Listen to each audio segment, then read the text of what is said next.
अस्सलाम वालेकुम। हमारा आज का मौजू है वसीला, जो कि किताब जवाहिरुल इश्क से मुंतखब किया गया है। कुरान पाक में इरशाद होता है कि मफ़हूम, ए ईमान वालो, मुझ तक आना चाहते हो तो मेरी राह में वसीला तलाश करो। कुछ लोग तिलावत कुरान पाक को और बाज़ लोग नमाज को ही वसीला समझते हैं। इससे ज़्यादा वाज़ेह इशारा अल्लाह ने कुरान में दिया है। मफ़हूम, और अल्लाह की रस्सी को मजबूती से थाम लो और आपस में तफरके में ना पड़ो।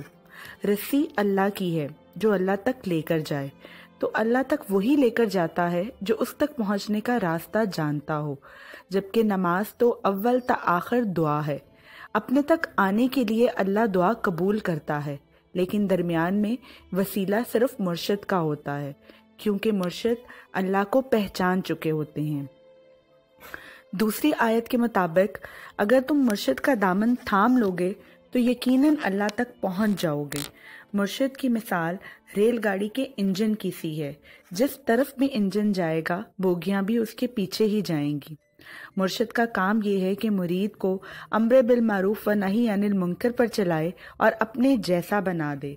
बाज़ जलीलुल कदर फुकरा ने यहाँ तक फरमाया है कि मुर्शिद वो है जो अपने मुरीद को अपने से भी एक मंजिल आगे लाकर बिठा दे। मुर्शिद कोई आम हस्ती नहीं होती। मेरी नज़र में मुर्शिद की तारीफ कुछ यूं है। मुर्शिद की मीम में मोहम्मद का नूर है, मुर्शिद की रे में रब का ज़हूर है, मुर्शिद की शीन में शराबन तहूर है, मुर्शिद की दाल में दीदारे यार है।